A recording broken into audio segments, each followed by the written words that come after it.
गुरुर्ब्रह्मा गुरुर्विष्णु गुरुदेवो महेश्वरः गुरु साक्षात् परब्रह्म तस्मै श्री गुरवे नमः। अगजानन पद्मार्कं गजाननमहर्निशम् अनेकदं त्वं भक्तानां एकदन्तमुपास्महे। अज्ञानतिमिरान्धस्य ज्ञानाञ्जनशलाकया चक्षुर्मीलितं येन तस्मै श्रीगुरवे नमः। 2025 సంవత్సరం జూలై నెల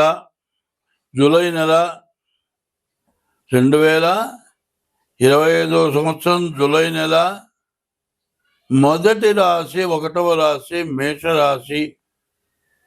ఈ జూలై నెల మాస ఫలితాలు చెప్పుకుందాం. ఈ మేషరాశికి కుజుడు అధిపతి ఉన్నాడు. ఈ కుజుడు కేతువుతో కలిసి కుజుడున్నాడు. మరి శనివత్రాహో కుజవత్కేతు అని ఉంది. ఈ కుజుడు కేతువుతో కలిసి ఉండటం చేత చాలా సమస్యలు, చాలా ఇబ్బందులు, చాలా కష్టాలు, చెప్పలేనటువంటి సమస్యలు, బాగా ఇబ్బందులు ఉంటాయి.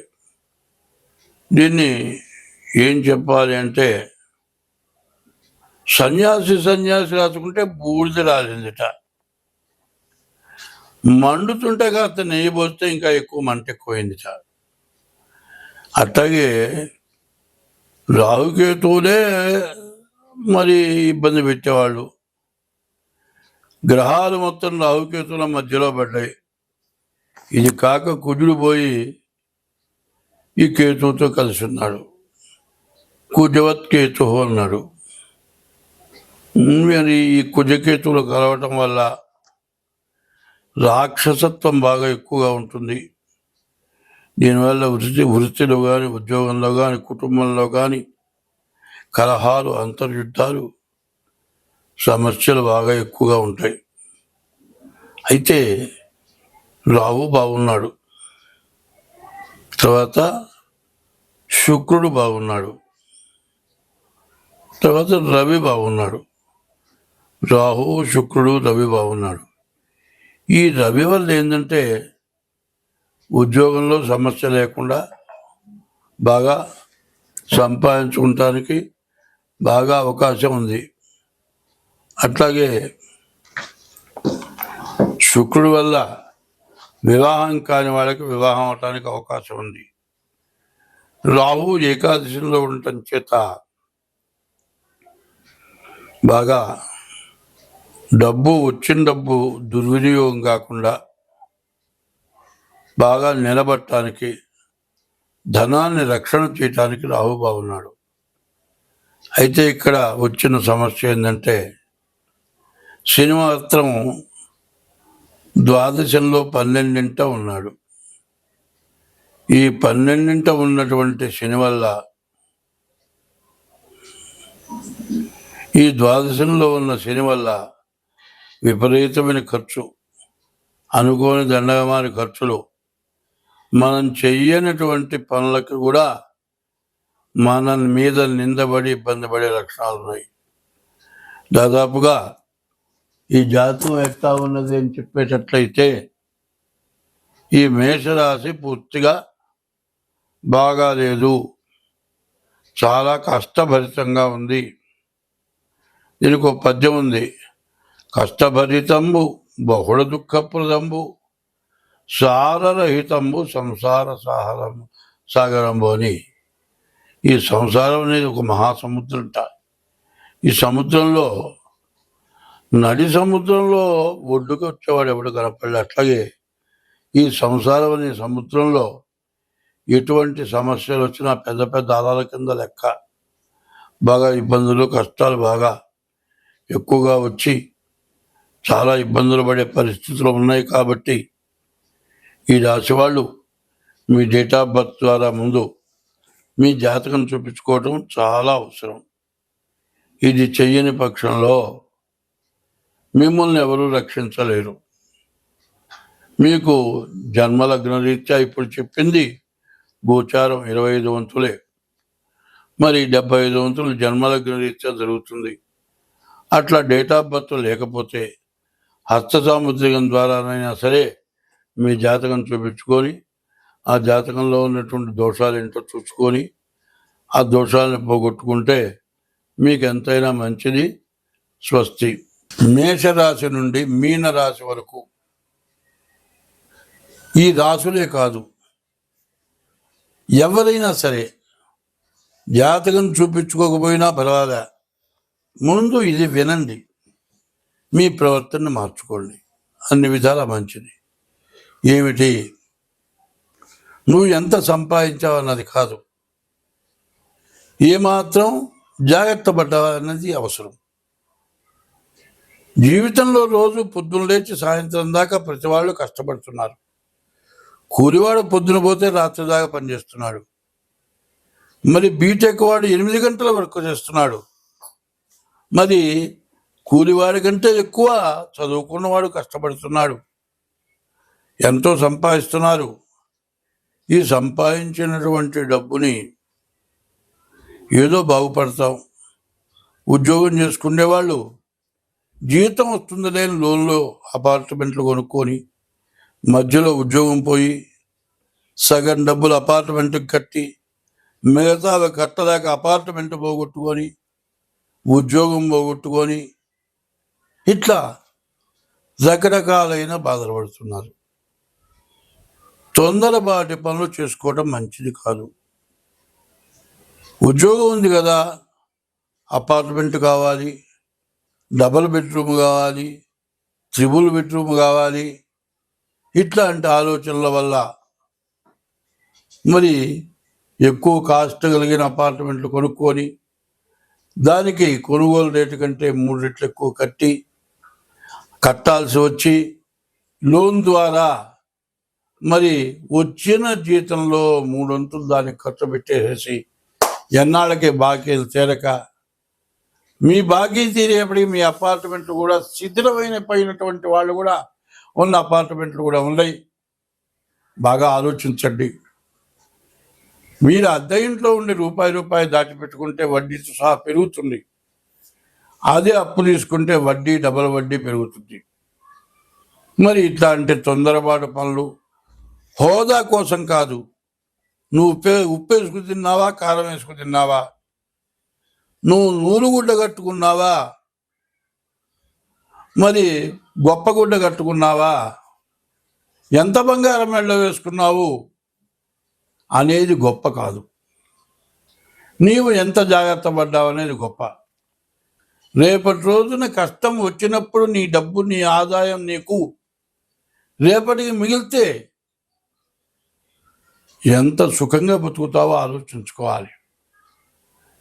ఇదివరకు ప్రతి వాళ్ళు కూడా ఎంత కష్టపడ్డా సరే ఇవాళ తినే ఆహార పదార్థాలు కూడా బాగాలేవు. చైనీస్ ఫుడ్స్, ఆ ఆహారం మీద ఉన్నటువంటి ఇంట్లో చేసిన ఆహారం మీద లేదు. దానివల్ల రకరకాల రోగాలు వస్తున్నాయి. తినే ఆహారాల ద్వారా కానీ, సంపాదించే డబ్బు అజాగ్రత్త వల్ల కానీ, భార్యాభర్తలకి విపరీతమైన కోరికల వల్ల కానీ, అపార్ట్మెంట్లు కొనుక్కోవటం వల్ల కానీ ఎంతో నష్టాలు జరుగుతున్నాయి. చేపకాస్త బంగారం కొనుక్కున్నా అవసరమైనప్పుడు నీకు అక్కడికి వస్తుంది. వచ్చిన డబ్బులు బ్యాంకులో పెట్టుకుని ఆ వడ్డీతో సహా నీకు ఉపయోగపడుతుంది.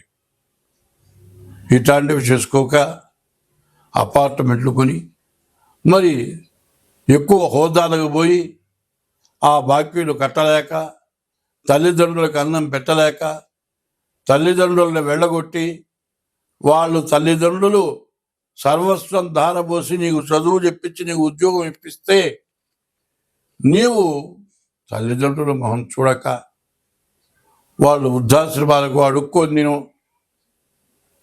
వాళ్ళు ఎక్కడున్నారో నువ్వు తెలుసుకోక, వాళ్ళు చచ్చిపోతే కూడా ఎక్కడున్నారో తెలియని తెలియకుండా చచ్చిపోయిన వాళ్ళు కూడా ఉన్నారు.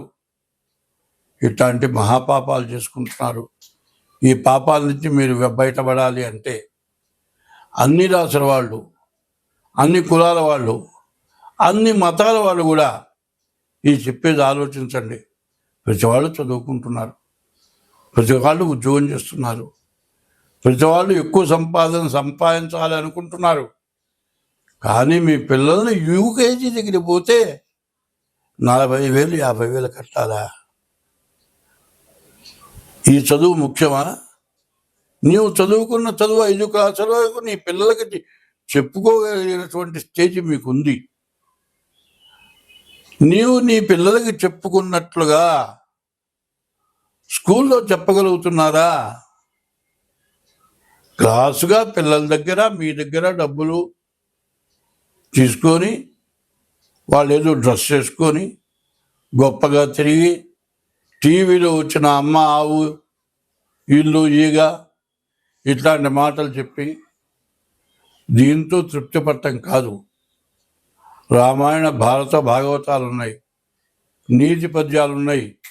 అవి పిల్లలకి చెప్పి తాత్పర్యం చెప్పి పిల్లల్ని బాగు చేసి మీరు బాగుపడి మీ డబ్బుని జాగ్రత్త చేసుకొని మీరు ప్రతి రూపాయిని జాగ్రత్త చేసుకొని మీరు బాగా సుఖంగా బతికి మీ పిల్లల్ని జాగ్రత్తగా చదివించుకొని దేశ భాషలందు తెలుగు లెస్స అని చెప్పుకుంది. తెలుగు భాషని మించినటువంటి భాష లేదు. సంస్కృత భాష, సంస్కరింపబడిన భాష సంస్కృత భాష. సంస్కృత భాషలో తెలుసుకోవాల్సినవి చాలా ఉంటాయి, అటువంటివి తెలుసుకోండి. ఇంత వివరించి చాలామంది చెబుతున్నారు, అది వింటల్లా. పిల్లల్ని ఎవరన్నా తెలుగులో పేరు రాయాలంటే రాయడు. విశ్వక్సేనుడు అని చెబితే రాయలేరు.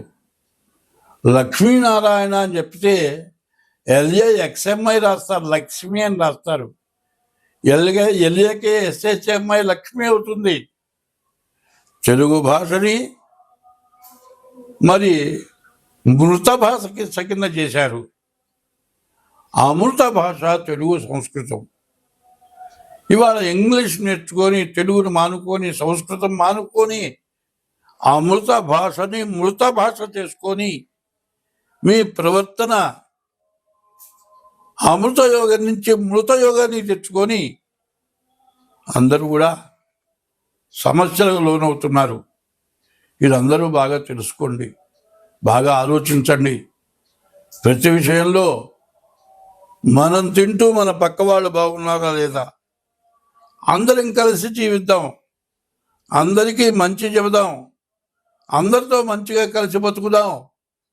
మనకు అవసరం వచ్చినప్పుడు వాళ్ళు ఉపయోగపడాలి, వాళ్ళ కోసం వచ్చినప్పుడు మనం ఉపయోగపడాలి అనేటువంటి ఆలోచనలు కలిగి జాగ్రత్తగా మీరు పిల్లల్ని జాగ్రత్త చేసుకోండి.